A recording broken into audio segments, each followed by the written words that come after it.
Bonjour Christophe. Bonjour. Un petit mot sur le groupe. On a vu que notamment Andrei et Mbaye sont pas sur le terrain aujourd'hui. Qu'est-ce qu'il en est exactement? Andrei a une douleur persistante au genou, donc il est parti aujourd'hui faire des examens complémentaires à Paris. Donc on attend de savoir ce qu'il en est. Et Mbaye a rechuté au niveau de la maladie. Ça fait 2 jours qu'il est absent pour maladie. Après le reste du groupe, Ouais, non, bien sûr, on a allégé des joueurs comme JD. Ouais, non, non, ça va, il a repris. Il a un problème aussi récurrent au niveau du genou, mais là c'était plutôt un coup sur la cheville qu'il a fait sortir. Peut-être. Et non, Isaac, JD, on est toujours sur les semaines avec lui de protection de son genou. Donc voilà, c'est pour ça qu'aujourd'hui il a été allégé.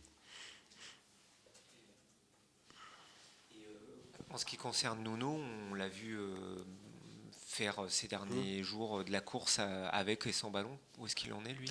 Ben, disons que Nuno, une petite lésion à l'adducteur. C'est quelqu'un qui récupère et qui cicatrise très vite.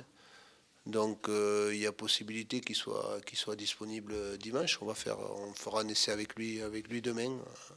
Voilà, à la base c'était plutôt sur 10 jours, mais déjà mentalement lui il a une grosse envie. Et puis c'est vrai que c'est quelqu'un qui récupère très bien, donc il est possible qu'il puisse être dans le groupe dimanche.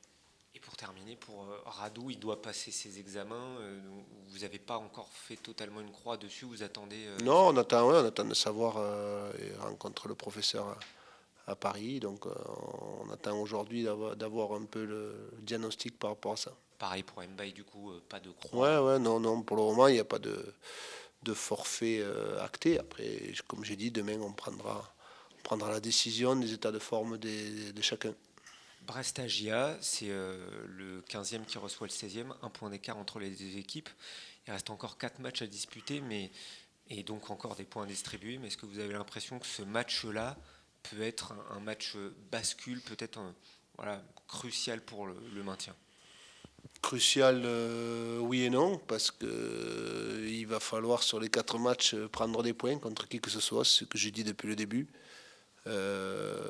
Donc c'est un match important, deux équipes qui luttent pour se maintenir, c'est certes, mais à la fin de ce match-là, ce ne sera pas fini dans un sens ou dans l'autre. Donc c'est pas une finale et c'est pas le dernier match.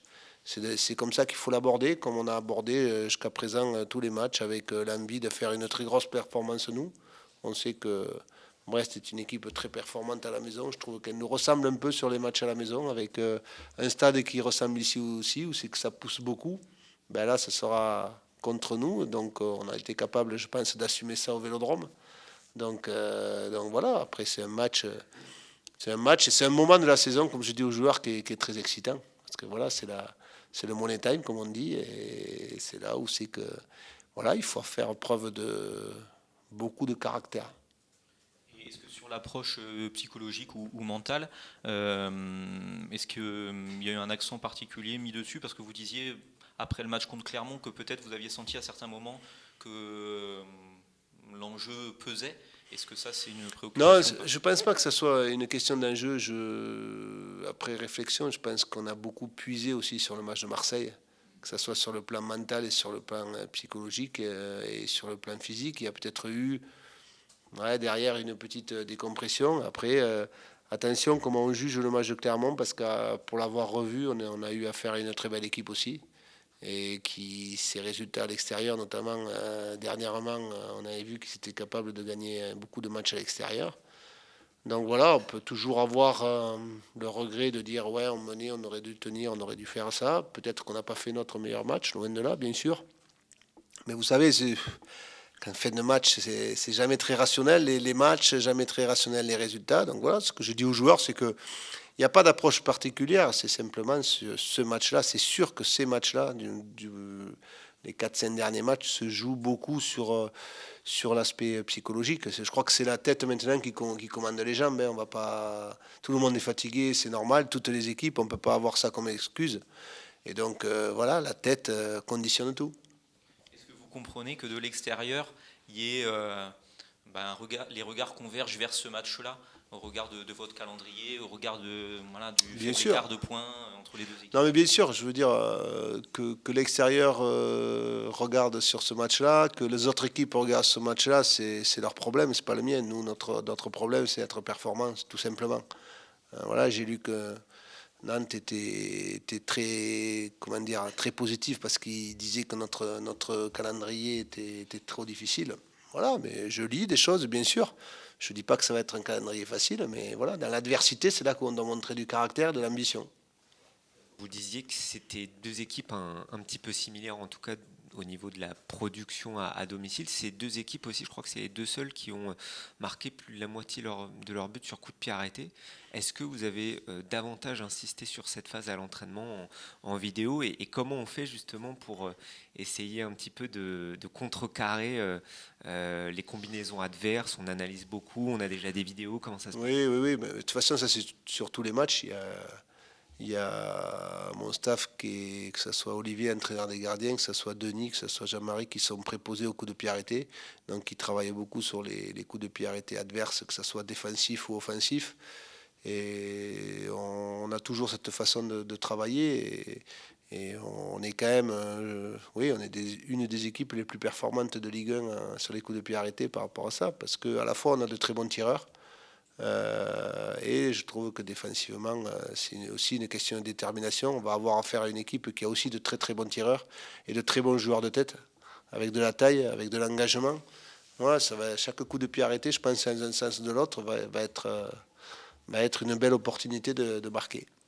Sur coup de pied arrêté offensif, on a remarqué que dernièrement, c'était un petit peu plus Gauthier Hein qui était préféré dans cet exercice. Est-ce que c'est voulu ou est-ce que de toute façon, il y aura quoi qu'il arrive de la variété ou alors vous êtes fixé là sur... Non, mais il y a selon les joueurs qui débutent le match. Je crois on a beaucoup de joueurs qui tirent bien, que ce soit Mathias, que ce soit Gaëtan, que ce soit Gauthier.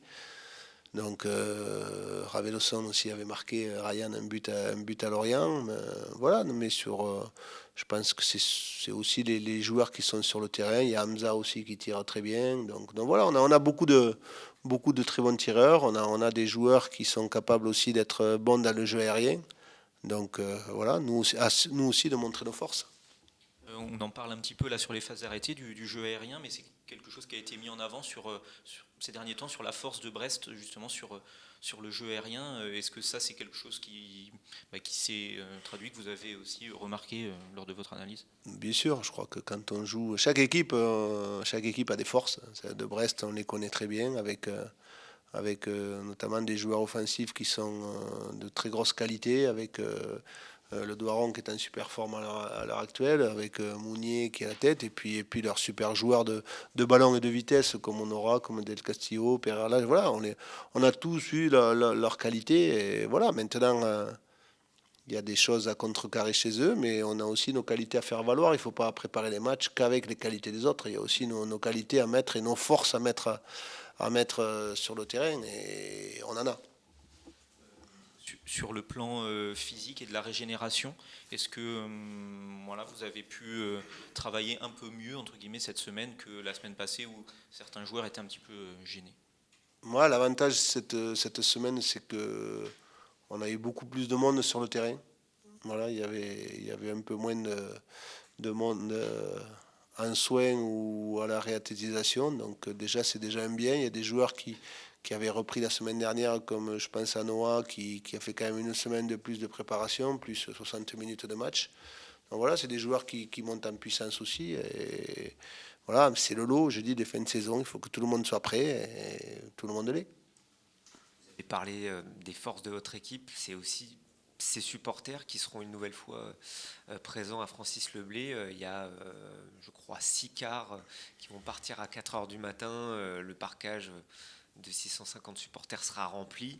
On le sait que ça compte en fin de saison, mais de voir cet engouement, de voir que le propriétaire aussi paye ce déplacement-là, qu'est-ce que ça vous fait, vous? Non, mais comme je l'ai dit, j'ai dit que c'était très important qu'il y ait un soutien de tout un club, un soutien de tous les supporters aussi. Et je crois qu'ils jouent un rôle qui est primordial. C'est ça, je le dis, je le redis chaque semaine au risque de me répéter. Mais ils envoient vraiment des ondes très positives au groupe. On voit le monde qu'il y a aussi sur les séances d'entraînement et encore voir les gens qui se déplacent. Autant ils sont déplacés à Marseille, ils sont déplacés à Brest, partout. Et on voit le stade ici, j'en parle même pas. Mais c'est vraiment quelque chose qui nous oblige à nous sublimer, à nous surpasser pour maintenir la GA en Ligue. Justement, vous avez une certaine expérience dans la lutte pour le maintien. Vous n'êtes jamais descendu avec les clubs. Dans ce moment-là, vous dites le Money Time. Qu'est-ce qui fait la différence? Vous parlez souvent de fraîcheur. Qu'est-ce qui fait la différence? Qu'est-ce qui fait qu'un club... Je l'ai dit dès le début, dès le mois de janvier-février, si vous vous rappelez, j'ai dit que c'était l'unité. L'unité qui fait la différence. C'est-à-dire que, et quand je parle d'unité, c'est toutes les composantes du club. Parce qu'on s'aperçoit que lorsqu'il y a quelques composantes du club, que ce soit au niveau de la direction, au niveau des supporters, qu'il y a quelque chose qui va pas, on s'aperçoit que malheureusement ça rejaillit sur un vestiaire et sur les résultats. Donc, et là, la force qu'on a, c'est qu'il y a une unité qui est très forte au niveau du club. Que ce soit, on vient d'en parler avec les supporters, tout le monde est derrière l'équipe. Donc c'est pour moi c'est la chose primordiale au-delà de bien sûr après ce qu'on met en place sur le terrain, mais je crois que avant tout il faut qu'il y ait cette unité et on a la chance à la GIA de l'avoir.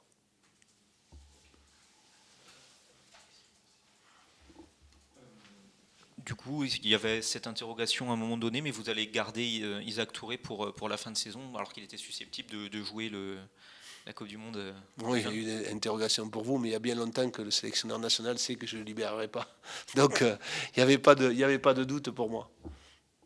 Pour Mathis et Isaac, ça fait bien 3 semaines, un mois que j'ai eu une discussion avec lui, donc il n'y avait aucun doute. Bonjour. Le coach, juste avant, nous disait que voilà, ce match de Brest, c'est un match à jouer avec beaucoup d'enthousiasme, d'entrain pour faire la différence dans un moment important. Est-ce que tu sens ça parmi le vestiaire? Ouais, je pense que oui, là-bas ça va être un match du duel et on est prêt à ça. C'est un match important, il y a beaucoup de pression pour nous, de notre côté, mais pour côté à eux aussi. Donc on va bien se préparer cette semaine, il reste encore des mois pour bien se préparer et je pense que ça va là-bas, c'est un bon match et j'espère qu'on peut le faire. Il reste 4 matchs. Vous jouez à Brest contre un concurrent direct pour le maintien. C'est ce qu'on appelle le Money Time. Est-ce que c'est un match qui est plus important que les autres? Là, ça joue 3 points. C'est vrai qu'on joue des matchs importants depuis janvier, février, qu'on vient à chaque match, c'est quasiment obligé de dépendre des points. Si on veut rester à Ligue 1, c'est comme ça. Donc voilà, c'est un match contre un concurrent direct. Ça c'est encore plus comme je dis, des pressions pour nous, mais pour eux aussi. Mais donc voilà, on va tous donner parce qu'on sait que si on fait un bon match et si on prend des points là-bas, ça va être très, très, très important pour nous. La dernière semaine d'entraînement, pas cette semaine-là, mais celle d'avant, ça a été un petit peu particulier, un peu bizarre parce que il y avait pas mal d'absents, il y avait des allers-retours vers les soins, l'infirmerie. Là, est-ce que cette semaine, tu as eu l'impression de t'entraîner, je ne vais pas dire un peu mieux, mais que les conditions étaient un petit peu plus normales avec un petit peu plus de joueurs présents et moins de bobos, moins de pépins physiques? Je pense que ça, c'est fondamental parce que quand on a tous sur le terrain, quand on bien se préparer, parce qu'aujourd'hui, les foot, je pense que c'est beaucoup de physique. Donc la semaine passée, c'est un peu difficile pour nous, ça c'est vrai. Mais cette semaine, je pense que tous les joueurs ont compris ça. Et même que c'est sûr qu'il y avait des petits bobos, mais on serre les dents. Et quand c'est tout le monde sur le terrain comme ça, je pense qu'on peut voir les matchs beaucoup mieux. Et j'espère que cette semaine, bon, on a fait une très très bonne semaine et j'espère que du moins ça peut donner des bons résultats. Vous allez rencontrer une équipe qui marque plus de la moitié de ses buts sur coup de pied arrêté, comme vous, donc qui est très forte sur coup franc, sur corner. Toi, en tant que défenseur, sur quoi le coach et le staff a insisté pour que tu sois vigilant contre cette équipe? Qu'est-ce qu'elle a de particulier? Quelles sont ses faiblesses aussi? Bon, ce qu'on a vu, ce qui reste joue beaucoup sur point d'appui à devant. Et après, quand ils arrivent sur les côtés aussi, ils sentent beaucoup. Donc, il faut qu'ils nous, dès que c'est possible, empêcher les centres et aussi dans la surface qui ont été prêts parce qu'ils sont forts là-dessus. Mais nous aussi, on est fort aussi. Mais je pense que si on est fort sur le duel et si on peut couper toute cette action, bien sûr que ça, on ne va pas couper tous, mais bon, on espère qu'on peut faire le détour pour couper ça. Et après, bon, jouer avec notre qualité aussi pour faire mal. Tu attends justement pas mal de duels, ouais, avec Mounier notamment, ou Le Doiron, des joueurs qui sont assez costauds. Oui, bien sûr, il est costaud, on a vu déjà quelques images, mais on va bien se préparer. Et voilà, on pense qu'on peut faire un bon match là-bas aussi. J'ai beaucoup de confiance à tous les joueurs qui sont là. On a bien préparé et je pense qu'avec ça va être un match important pour nous. Tous les joueurs sont concernés. Ce match, c'est très, très important et j'ai beaucoup de confiance à tous les joueurs qui sont là et tous les staffs et tout le monde avec le public aussi. Et tu parles de voilà, que tu sens beaucoup de confiance dans la force de l'équipe. Il me semble que tu as déjà joué le maintien dans ta carrière au Portugal notamment, je pense avec certaines équipes. Qu'est-ce que tu retires de ça et est-ce que tu sens qu'il y a une force particulière qui peut vous aider à décrocher le maintien ici? Bon, voilà, oui, j'ai déjà passé, je pense, que des moments plus difficiles que celui-là. Et, bon, donc, pour moi, j'étais heureux parce qu'à la fin, on était tous contents. Bon, cette phase, est-ce que je vois des différences? Parce que là, on est en bon moment. On a fait beaucoup des bons matchs. À niveau des points, les trois derniers, on n'a pas gagné. Mais je pense que contre Marseille, on a fait un bon match. Contre Lille aussi, et c'est dommage qu'il y a chez nous Clément, mais c'est une bonne équipe aussi qui vient de 5 victoires. On a fait des bons matchs et ça des tas d'esprit qui donnent la confiance aussi, parce que là, on est un bon groupe, on est bons joueurs. Je sens qu'ils ont fait des choses tous ensemble, qu'on est heureux d'être là tous ensemble. Et je crois que dans le foot, après, sur le terrain, ça compte beaucoup. Et moi, c'est ça qui me donne la confiance, parce que là, tout le monde, ça va tous en même côté. Les supporters nous ont parlé du calendrier, des matchs à venir, là, Paris, Lens. Le coach nous disait qu'hier dans l'équipe, il faisait référence au Nantais, qui disait que le calendrier de la GIA leur donne de l'espoir à Nantes. Est-ce que vous en parlez? Est-ce que vous y pensez? Ou, comme on dit, vous prenez match après match et vous ne pensez pas à Paris, à Lens et à tout ça? Ouais, franchement, on a un moment qu'on ne peut pas penser à des autres matchs parce que c'est très, très important les prochains matchs. Donc, pour nous, franchement, on n'a rien parlé sur les autres matchs qui arrivent. On parle toujours des presses et après, ben, oui, on va se couper des paris. Parce que là, on a un moment qu'on ne peut pas faire des choses comme ça. Il faut focus 100% les prochains anniversaires. Comme la saison dernière, vous avez quelque chose à aller chercher dans les derniers matchs. La saison dernière, c'était la montée, là, c'est le maintien. Est-ce que tu dirais que l'atmosphère est différente au niveau de l'attente des supporters quand tu parles avec eux, quand tu vois le stade? Est-ce que tu dirais qu'il y a un petit peu plus de pression, de tension ou que c'est similaire, que ça se ressemble? Bien sûr que c'est un peu différent parce que quand tu joues la montée, c'est un peu différent. Mais je sens que les supporters ils sont avec nous aussi parce qu'ils ont vu que sur le terrain, on se bat tous ensemble. C'est quand on voit les supporters qui donnent tous les soutiens à nous. Et après, même après les matchs, ils ont dit qu'on a fait tout sur le terrain. Et je pense qu'ils là, ils sont heureux de tout ce qu'on a fait depuis, je crois, janvier, février, qu'on a bien démarré la deuxième mi-temps du championnat. Et donc, voilà, il faut continuer comme ça. On va tous donner. Et j'espère qu'à la fin, on va être tous contents comme la semaine passée, comme l'année passée. D'ailleurs, à Brest, il y a environ 5-6 quarts de supporters auxerrois qui vont partir dès 4 heures du matin pour aller au stade. Le parcage sera rempli. Qu'est-ce que ça t'inspire, toi, cet engouement des supporters auxerrois, que ce soit à la Baie des Champs, mais surtout là, à l'extérieur? Ça va être rempli, le parcage. Ouais, ça franchement, ça donne des forces à nous. Moi, j'ai beaucoup de respect aux supporters qui font ça parce que si tu sors à 4 heures du matin de la maison pour regarder un match, pour donner le soutien, franchement, à nous, les joueurs, c'est que de donner tout, hein, plus que 100%, parce qu'après, on sait que c'est difficile pour y aller. De temps en temps, c'est cher les billets, je sais pas, pour y aller, pour manger, tout ça, ils font tous pour nous. Donc voilà, pour nous, il faut 100% parce que là, il faut respecter les supporters parce que tout ce qu'il fait pour nous, c'est incroyable.